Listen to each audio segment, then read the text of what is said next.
Sebelumnya sudah melakukan tracking. Ada sejenis tapi di luar negeri, tapi itu pun berbeda desain. Ya, jadi kalau untuk di Indonesia ya bisa dikatakan ini pertama. Halo Tribuners, bersama saya Desi Triana. Senang sekali rasanya di studio Tribun Timur telah hadir dua sosok yang akhir-akhir ini muncul terus di beranda sosial media. Pasti tidak asing lagi buat kalian, sudah ada Pak Zakir Sabara yang merupakan dekan dari Fakultas Teknologi Industri Universitas Muslim Indonesia. Sore Pak. Selamat sore, Assalamualaikum warahmatullahi wabarakatuh. Waalaikumsalam warahmatullahi wabarakatuh. Kemudian didampingi oleh Bapak Ahmad Fadil yang merupakan dosen dari Fakultas Teknologi Industri juga di Universitas Muslim Indonesia, sekaligus dari Sekretaris Program Studi Teknologi Industri Teknik Industri di Fakultas Teknologi Industri Universitas Muslim Indonesia. Ada yang baru dari FTI UMI dan hari ini akan diperlihatkan juga kepada kita pastinya. Dan senang sekali rasanya mungkin Tribun Timur menjadi yang pertama ya Pak ya? Ya, pertama kali secara resmi dipublish. Dan syukur saya menjadi MC-nya juga pada sore ini. Terima kasih banyak juga atas waktunya buat kehadiran bapak-bapak yang sangat luar biasa ini. Mungkin sekilas buat para Tribuners bahwa yang terbaru dari Fakultas Teknologi Industri ini merupakan masker 3D yang dibuat langsung oleh Bapak Ahmad Fadil. Jadi Bapak Ahmad Fadil ini yang sudah membuat prototipenya dari masker 3D ini. Mungkin sebelum kita membahas lebih rinci terkait masker 3D, saya akan mengulas dulu sedikit tentang masker 3D ini. Apa sih sebenarnya masker 3D? Mungkin kita mulai dulu dari Bapak Ahmad Fadil. Sebelum kita bicara, kita pakai pesil dulu. Oh iya Pak, terima kasih sudah mengingatkan. Supaya enak. Ya. Jadi ini facial dari FTI UMI juga. Supaya enak bicaranya ya. Boleh bagaimana caranya Pak? Langsung Ya. aja dipakai. Iya. Pakai aja itu dulu. Mohon maaf. Itu nanti yang bagusnya dikasih nul. Ya, seperti ini ya Pak? Yes. Iya. Oke. Ini facial juga kayaknya saya Agak gini ya? kurang ergonomis itu, tapi enggak apa-apa. Gitu aja. Seperti ini? Ya. Oke. Baru pertama kali juga saya pakai facial Pak. Ini mic-nya juga ada kemajuan dikit. Oke. Mungkin langsung saja tanya-tanya Pak. Banyak yang penasaran Pak. Ini produk pertama dari FTI UMI terkait masker 3D ini. Mungkin sekilas tentang masker 3D. Apa itu masker 3D? Kalau kebanyakan orang kan pasti masker 3D itu yang bergambar. Kain bergambar kemudian banyak dijual di pinggir jalan untuk saat ini. Kalau masker 3D dari FTI UMI itu seperti apa? Jadi master 3D itu dinamakan master 3D karena dia diproduksi menggunakan mesin print 3 dimensi. Jadi kenapa 3 dimensi? Ya karena strukturnya ini ada panjangnya, ada lebarnya, ada tingginya. Jadi panjang kali lebar kali tinggi. Jadi dia dimensinya bangun ruang, bukan bangun datar saja. Nah sementara masker print 3D yang beredar di masyarakat yang sekarang ini Itu gambar 3D. Ya, itu lebih tepatnya gambar 3D. Bahannya itu tetap kain, terus diberikan gambar disesuaikan dengan animasi yang kita inginkan. Nah, kalau ini berbeda, dia dari bahan yang diproduksi menggunakan print 3 dimensi namanya. Apa yang membedakan masker 3D? Mungkin dari segi fisik ya seperti itu. Kalau dari fungsinya? Dari segi fungsi hampir sama. Jadi prinsip masker itu sebenarnya satu, melindungi dimensi hidung atau mulut dari percikan droplets. Jadi masker ini sama fungsinya, ya. Cuma yang membedakan masker ini, ya bisa saya katakan bisa digunakan seumur hidup pertama. Jadi tidak fast moving, dia slow moving. Jadi bisa digunakan kalau selama kita bisa merawatnya dengan baik, bisa digunakan sepanjang hayat. Nah, terus masker ini universal design. Jadi kalau misalnya baju, kalau kita pernah mendengarkan ukuran all size, maka tanpa pernah mengukur dimensi wajahnya Mbak, maka insya Allah maskernya pasti cocok. Berarti lebih fleksibel ya kepada kepala siapapun ya? Iya. Karena trialnya di komputer itu sampai 15 kali di scan muka untuk menyesuaikan muka rata-rata orang Melayu. Dan dengar-dengar juga katanya proses produksinya sendiri bisa memakan 5 jam untuk satu masker. Iya. Jadi memang kendalanya di sini, masker ini punya masa produksi agak lama. Makanya tapi hasilnya secara kualitas ya kita bisa lihat dia daya tahannya kuat. Namun memang secara kuantitas produksinya karena dia dalam satu frekuensi 5 jam produksi, ya kita bergantung memang dengan kuantitas alat. Tergantung alatnya sih, kalau Iya. semakin besar alat, semakin cepat. Semakin Kebetulan aja di kampus alatnya kecil. Ya, prototyping. Ya, Tapi Pak Ade kan lagi membuat alat ya, atau Membeli. membeli alat yang lebih besar daripada tadi. Insya Allah. Boleh ya, Pak? Ya, Sementara alhamdulillah sementara sudah ini. sementara dipesan. Benar-benar. Oh ya, terkait dari maskernya sendiri, apa sih yang membedakan masker kain ini? Mana yang lebih efektif lah ketimbang dengan masker kain biasanya? Jadi kalau kita bilang bicara soal efektivitas itu adalah cara ya. Jadi mungkin saya buka sedikit profil saya. Jadi secara penggunaan ini lebih kita untuk orang yang mobilitasnya tinggi, ini masker ini sangat baik, sangat cocok. Kenapa? Kalau masker kain itu, kalau coba masker yang Mbak gunakan masker kain, ketika ditutup itu maka Coba bernapas atau bicara, ya itu pasti tertarik kan kalau bernapas. Iya. Tertarik kainnya masuk kan, agak mengganggu kan. Kalau ini enggak. ya, karena kita desain ada rongga di sini. Jadi rongga ketika mulut itu bergerak, artikulasinya bisa tetap jelas karena dia tidak menyentuh permukaan dari maskernya. Yang kedua ini bisa ada lapisan kedua, Ya, ada lapisan kedua di dalam yang bisa diganti kain dengan tisu. Diisi dengan kain dan tisu. Misalnya suka dengan aroma minyak kayu putih ya tetesi aja. Buka aroma apa silakan aja. Dan ini refillnya kan bisa dari kain atau kain yang halus misalnya yang biasa itu dipakai lap kacamata. Ya, atau tisu cukup. Saya pakai tisu, pakai minyak kayu putih. Sudah itu simpan di sini. Sudah dipasang seperti ini. Sudah aman. Paling enak kalau pakai kendaraan motor, biar hujan. Ya. Kalau kain itu, kalau hujan ya setengah Basah. mati, basah. Kalau ini enggak ada urusan. Paling yang basah ya tisunya tadi. Tisunya, tinggal diganti. iya tinggal diganti dan airnya turun ke sini, ke pinggir ini, enggak kena. Jadi kalau ada misalnya masuk air dari lubang-lubang ini, maka dia akan menetes di sini, jadi tidak mengganggu muka dan sebagainya. Oh ya, kalau boleh tahu ini maskernya diproduksi juga nantinya atau bakal dikomersilkan? Bagaimana kalau dari Pak? Enggak pernah. Ya, mulai dari buat pesil, ini pesil. Jadi kenapa kita pakai pesil sekarang? Mestinya kan kita pakai masker nih. Kenapa orang pakai masker? Karena sebenarnya untuk mencegah droplet. Ya. Sekarang karena kita lagi wawancara, yang paling efektif adalah pakai pesil. Nah, kenapa ya? Itu jadi sekarang di era masa pandemi ini kita harus menggunakan sesuatu peralatan kesehatan dan keselamatan yang efektif tergantung kondisinya. Misalnya kalau saya jalan-jalan saja di dekat kampus, jalan-jalan di kelas, ya saya pakai ini.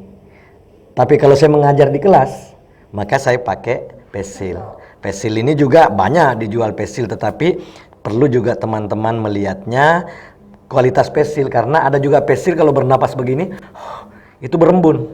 Nah kalau ini enggak, karena pakai plastik mika.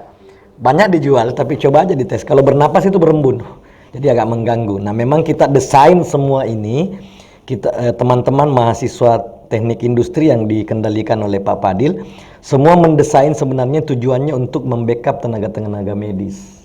Makanya kita bikin pesil seperti ini yang tidak berembun supaya kalau teman-teman medis misalnya sampai melakukan operasi tidak mengganggu. Dokter melakukan operasi tidak mengganggu. Sama ini sebenarnya. Ini diperuntukkan untuk tenaga medis. Jadi kalau teman-teman tenaga medis pakai ini, dia bisa pakai masker medis, baru dia pakai ini, oh aman sekali. Aman sekali. Dan ini juga berfungsi untuk melindungi muka sebenarnya. Karena kalau dipakai kayak gini kan, ada benturan. Biar kalau ada benturan ini misalnya. Oh itu agak keras juga ya? Iya ini.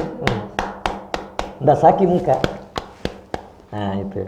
Jadi ini fungsi keselamatan dan kesehatannya benar-benar kita perhitungkan. Karena yang paling utama di di era pandemi COVID-19 ini adalah soal menggunakan APD. Kenapa gunakan APD? Untuk keselamatan dan kesehatan. Itu kan intinya. Nah, kalau misalnya saya cuma jalan-jalan ke mall, ya pakai masker. Tapi kalau saya nongkrong misalnya di kafenya, ya pakai face shield. Bukan untuk orang lain. Face shield ini untuk diri saya. Pertama, saya melindungi orang. Kedua, saya melindungi saya. Jadi, cara berpikir kita di era pandemik ini adalah bagaimana kita tidak menjadi carrier buat orang lain. Jangan dibalik. Jangan sampai saya ke Tribun, saya dapat penyakit di sana. Tidak boleh. Berpikirnya adalah jangan sampai saya ke Tribun dan saya menjadi carrier buat teman-teman di Tribun. Makanya, misalnya sekarang kita pakai face shield karena kita tidak mau ada droplet saya di sini, ada droplet saya di sini, ada droplet saya di sini. Minimal percikan-percikan ketika saya bicara cuma sampai di sini. Jangan ada di mana-mana. Jangan sampai saya punya riwayat virus dan sebagainya, itu bisa membahayakan teman-teman. Ini penting sekali selalu diingatkan karena kadang kan orang bilang, "Oh, saya pakai masker, Ji." Tapi maskernya di sini.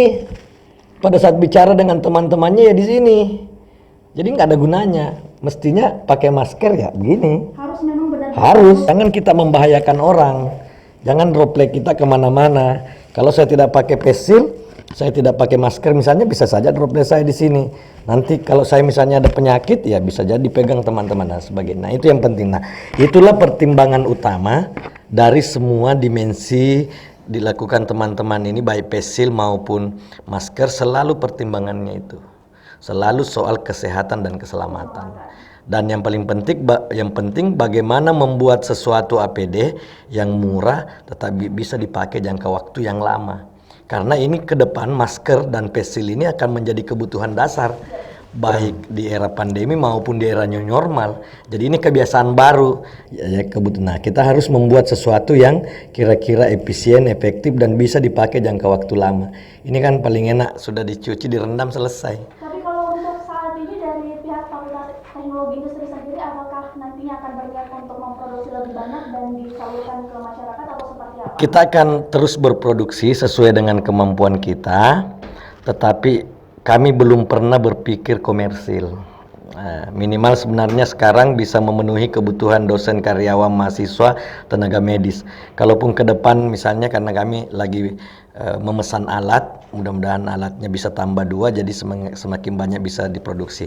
Yang kedua, bahan bakunya mudah-mudahan kami terus punya dana untuk membeli bahan bakunya, karena ini kan bahan bakunya khusus. Apa bahan bakunya ini? Filamen. Filamen. Oke, kembali lagi ke Kak Ahmad Fadil. Ya. Kak, inspirasinya, kan kita juga sebagai penanggung jawab dari Ya. masker 3D ini. Inspirasinya untuk membuat masker 3D ini dari mana? Inspirasi pertama itu jam malam. Jam malam itu challenge, Mbak. Jadi Pak Dekan ini idenya tuh munculnya malam. Jadi kadang-kadang jam 2 dia beliau WA, bikin kok begini. Belum masuk akal bagi kami. Tapi pagi-paginya baru kita coba masuk akalkan. Nah, itu challenge yang selalu diberikan oleh di FTI itu hal biasa. Jadi selalu kita di-challenge hal seperti itu. Nah, selain itu, ya seperti yang dikatakan tadi Pak Dekan bahwa memang aspek keselamatan dan kesehatan itu menjadi prioritas utama, apalagi di tim teknik industri dari awal pandemi ini sudah diberi tanggung jawab untuk membuat APD. Nah, inspirasi awalnya ya seperti itu, kita mau berbuat sedikit lebih banyak saja dibanding orang lain. Setidaknya ilmu kita yang kita dapatkan itu bermanfaat bagi masyarakat luas. Nah, hasilnya salah satunya face shield dan masker ini. Tapi selalu munculnya itu di jam-jam malam itu. Selalu kayak Pak Dekan kasih inspirasi ke kawan-kawan mungkin di FTI. Bukan inspirasi, tantangan. Tantangan Ya, pada ini tadi malam saya kasih tantangan bagaimana face shieldmu ini, bagaimana maskernya ini bisa disambung dengan face shield. Ya. Jadi kalau bisa dengan ini, masker ini kalau bisa coba satu paket dengan ini pelindung mata, pakai ini Mika.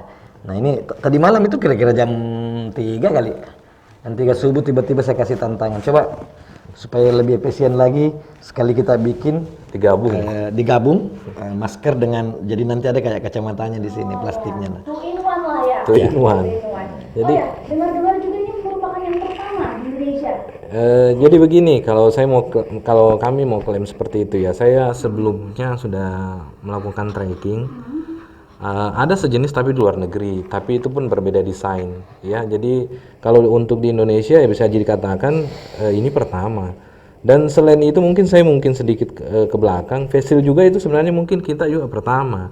Karena face seal yang pertama beredar di masyarakat itu nempel ya, seperti kata Pak D tadi, nempel. Nggak ada udaranya sini. Iya, tidak ada lubang udara di sini. Ini sirkulasi udara.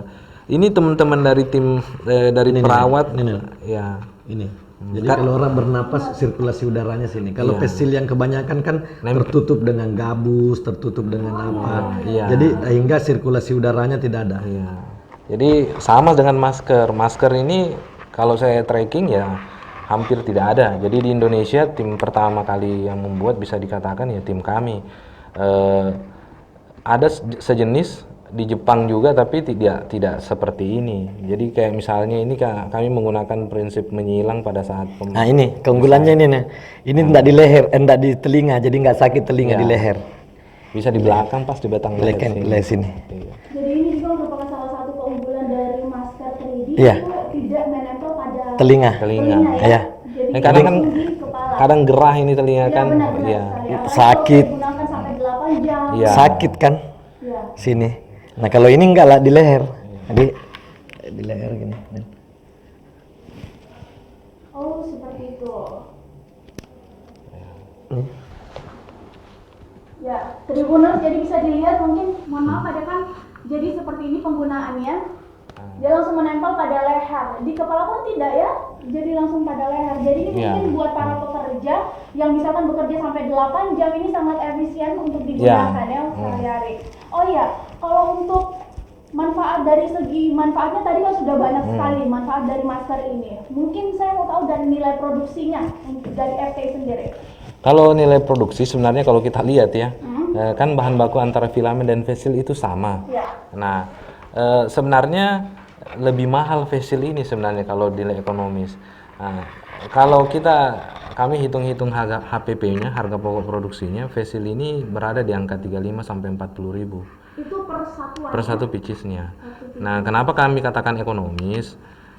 Begini, kalau sensi itu ya, mohon maaf saya menyebutkan, kalau masker biasa itu kan harganya bisa 5.000 3, tapi ya itu kita gunakan satu kali harus dibuang dan itu limbah.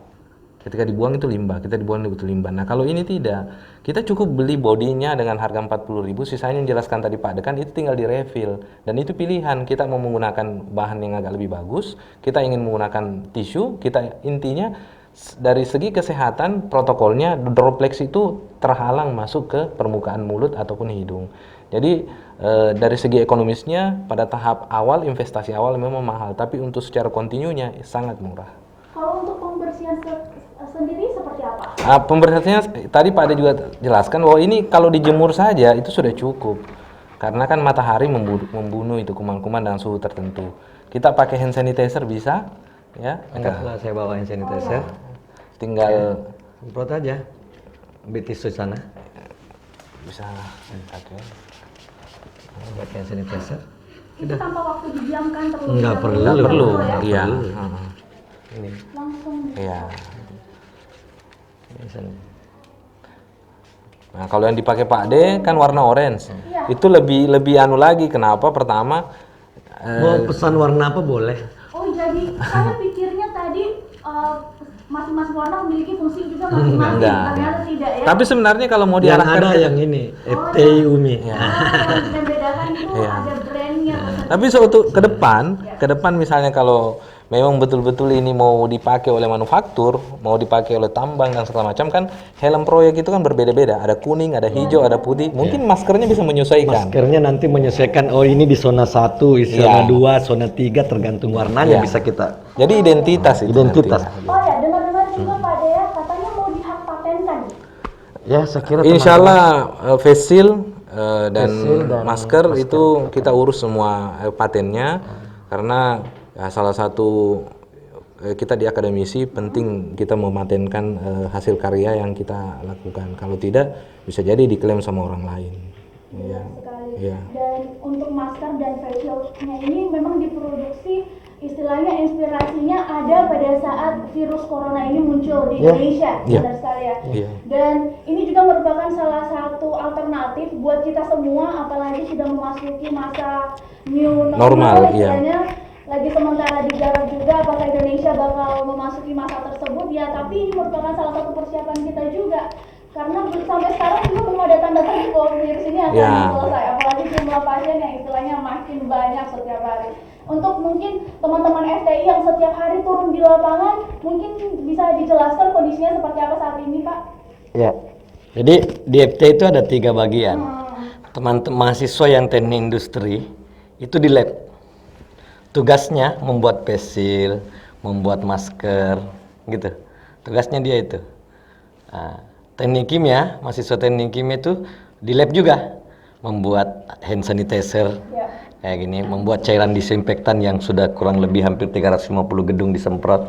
Nah, teknik pertambangan itu karena anak-anaknya sering di lapangan, memang tugasnya menyemprot di lapangan itu dan membagikan face shield, masker nanti insya Allah. Nah, program profesi insinyur itu tugasnya mencari dana karena alumninya kan banyak insinyur-insinyur profesional kan. Nah itu. Nah, sampai hari ini sudah lebih 3 bulan mereka di kampus. Terus sejak tanggal 12 Maret. Sejak tanggal 12 Maret. Nah, inilah semua jadi keterdesakan ya. Keterdesakan sebenarnya yang membuat kreatif. Karena kebutuhan hand sanitizer waktu itu tinggi, disinfektan, maka teman-teman bikin. Kebutuhan pesil teman-teman dokter waktu itu sangat terbatas dan banyak yang berembun dan sebagainya, teman-teman bikin. Nah, sekarang kebutuhan apa istilahnya, kebutuhan masker menjadi kebutuhan dasar ke depan. Nah, kalau kebutuhan dasar ke depan itu menjadi kebutuhan dasar di kampus. Dosen mengajar nanti pakai pesil. Jadi Umi juga sudah mempersiapkan ya? Saya di Fakultas Teknologi ini industri sudah mempersiapkan setiap dosen karyawan harus punya pesil karena melayani mahasiswa juga harus pakai pesil. Kreativitas anak-anak kami luar biasa gitu, luar biasa. Makanya kami support terus. Pokoknya apa yang dia mau lakukan kita support, selama kemampuan fakultas ada kita akan support terus. Termasuk itu tadi ada ini lagi masker sekaligus pesil. Ya, mudah-mudahan itu terus di riset. Karena ini didesain di komputer semua. Ya, didesain di komputer, setelah itu dicetak. Jadi hampir seluruh program studi yang ada di Fakultas Teknologi Industri itu semua turun langsung untuk penanganan virus corona. Masing-masing ada tugas dan fungsinya. Masing-masing punya tugasnya masing-masing ya. Dan ini merupakan perbincangan yang sangat menarik sekali dengan 2 orang hebat dari Fakultas Teknologi Industri. Terima kasih banyak atas waktunya. Mungkin ada yang ingin disampaikan atau sedikit pesan mungkin buat para masyarakat, seberapa pentingnya sih orang harus menggunakan APD pada kondisi saat ini? Ya, gini, prinsip dasar pandemi ini 2, physical distancing dan social distancing. Bahasa mudahnya adalah jangan berkumpul dan jangan berkontak. Nah, itu kan prinsipnya. Ya. Jadi kalau kita tidak ada sesuatu yang mendesak untuk berkumpul dan berkontak orang lain, jangan. Jangan pergi bikin rame-rame, bikin acara makan, nongkrong, jangan. Tapi kalau terpaksa harus keluar rumah karena ada sesuatu urusan yang mendesak atau penting, ya wajib pakai masker. Minimal sekali masker. Ya, minimal sekali masker. Kenapa? Untuk melindungi diri dulu dan melindungi orang lain. Pakai masker. Misalnya kita carrier, kalau kita pakai masker minimal kita tidak membahayakan orang lain. Yang kedua, kalau terpaksa harus berkumpul, misalnya melayani karena Anda PNS, Anda pegawai kantoran, melayani orang, usahakan pakai face shield. Supaya ketika kita berbincang dengan customer atau melayani orang atau kita tidak saling memindahkan baik yang kita layani maupun kita layani. Yang kedua, soal hand sanitizer ini penting sekali. Pade, udah yang ketiga. Yang ketiga, ini soal hand sanitizer penting sekali karena tidak semua juga tempat ada tempat cuci tangan dan sabunnya, dan tidak semua kalau kita sudah berinteraksi dalam ruangan tidak semua ada tempat-tempat bisa cuci tangan. Maka kalau kita menyentuh sesuatu, apalagi misalnya saya dekat ya harus ada hand sanitizer di meja saya karena berkas keluar masuk ruangan saya kan. Nah, di berkas itu kan berpotensi untuk menjadi penyebaran COVID ini. Nah, setiap saya sudah memegang berkas ya pakai hand sanitizer dan sebagainya. Nah, kenapa kita pakai itu? Karena kita kadang-kadang manusia itu tidak sadar, mulut gatal, hidung gatal, telinga gatal, mata gatal, itu tidak sengaja kita pegang, menyentuh gitu. Nah, ini penting sekali karena di tengah situasi Sulawesi Selatan dan Makassar ini meningkat terus, kita juga melihat kecenderungan warga semakin tidak disiplin, ya, di mana-mana kurang pakai masker, di mana-mana sering berkumpul, di mana-mana masih sering bercengkrama seperti pada situasi normal yang lalu. Nah, saya berharap sekali ini tidak ayo kita menahan diri, ayo kita ikhlas dan sabar tinggal di rumah, karena bukan cuma diri kita yang bahaya, kita bisa membahayakan orang lain. Kayak saya ini ke Tribun, bukan cuma pakai masker, bukan cuma bawa pesil, bukan cuma bawa hand sanitizer, saya bawa disinfektan, bahkan saya pakai handscoon. Saya pakai handscoon karena saya tidak mau menjadi penyebab atau menjadi pembawa virus di Tribun. Nah, itu kira-kira kenapa pentingnya APD ke depan, kenapa pentingnya kita melengkapi diri dengan APD ke depan. Ada orang bilang ribet, ya memang ribet. Tapi kita harus menghadapi. Tapi kita harus, bahasa saya begini, kita harus menerima kenyataan. Terima dulu kenyataan bahwa ada situasi berbeda sekarang dengan yang dulu. Karena kalau kita sudah bisa terima kenyataannya, situasi memang berubah, maka pasti kita ikhlas ribet, ikhlas pakai pesil, ikhlas pakai masker, ikhlas bawa hand sanitizer. Ya dulu saya selalu bawa, misalnya yang berubah. Dulu saya sering pakai jaket kemana-mana kalau naik motor. Ya sekarang saya pakai rompi. Kenapa? Kalau pakai rompi bisa simpan ini masker cadangan, mungkin sejadah kecil untuk salat, sarung. Jadi rompi ke depan menjadi kebutuhannya itu. Jadi ikhlas dulu, terima kenyataan bahwa berubah kehidupan, setelah itu pasti kita beradaptasi. Tapi kalau sekarang tidak ikhlas, maka yang terjadi itu tadi, tidak mau pakai masker, tidak sering berkumpul, sering nongkrong, itu orang-orang yang tidak ikhlas dan orang-orang jahat sebenarnya. Saya bilang kalau ada orang berkeliaran dan tidak pakai masker, itu orang jahat sebenarnya, karena jahat sama dirinya dan jahat sama orang lain. Karena bisa menularkan dengan orang sekitarnya. Jadi saat ini Tribuners memang kita harus siap sedia dengan senjata-senjata yang telah diungkapkan oleh Bapak Dekan tadi, mulai dari face shield, masker, ya minimal masker lah, hand sanitizer, kalau ada handscoon ya gunakan handscoon. Untuk dari Pak Fadil sendiri gimana nih Pak?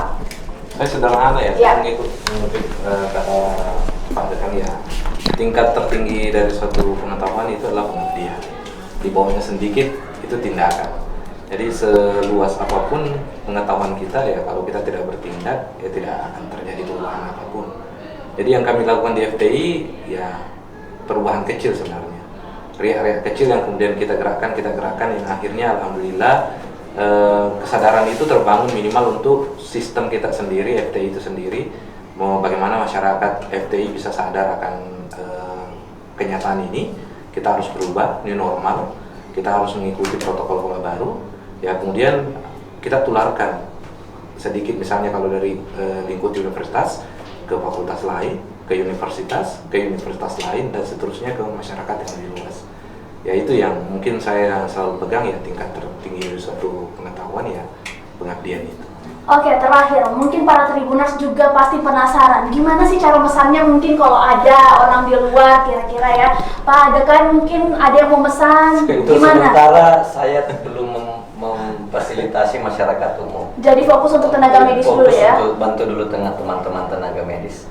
Insya Allah mudah-mudahan kita punya rezeki baik, banyak. Kalau sudah pandemi kurvanya sudah mulai menurun, ya baru kita berpikir untuk memenuhi kebutuhan masyarakat yang kira-kira paling membutuhkan gitu ya. Kira-kira paling membutuhkan. Termasuk saya juga membutuhkan. Teman-teman wartawan itu sangat butuh karena mobilitasnya, interaksinya, sentuhannya semua orang sangat tinggi. Benar-benar. Gitu. Sekali lagi terima kasih banyak atas waktunya Pak Dekan Zakir Sabara dan juga Pak Ahmad Fadil selaku juga penanggung jawab dari masker 3D dari Fakultas Teknologi Industri Universitas Muslim Indonesia. Gimana? Oh iya, nggak berembun sama sekali. Bisa jadi testimoni juga buat para teman-teman Tribuners. Dan terima kasih juga buat kalian yang telah menyaksikan tayangan ini. Kita doakan sama-sama mudah-mudahan teman-teman dari Fakultas Teknologi Industri mulai dari jajaran tertinggi hingga para mahasiswanya sehat selalu. Karena luar biasa kontribusinya hingga saat ini masih terus berkontribusi terhadap penanganan virus corona yang ada di Kota Makassar. Saya Desi Triana pamit undur diri bersama para narasumber saya. Sampai jumpa berikutnya.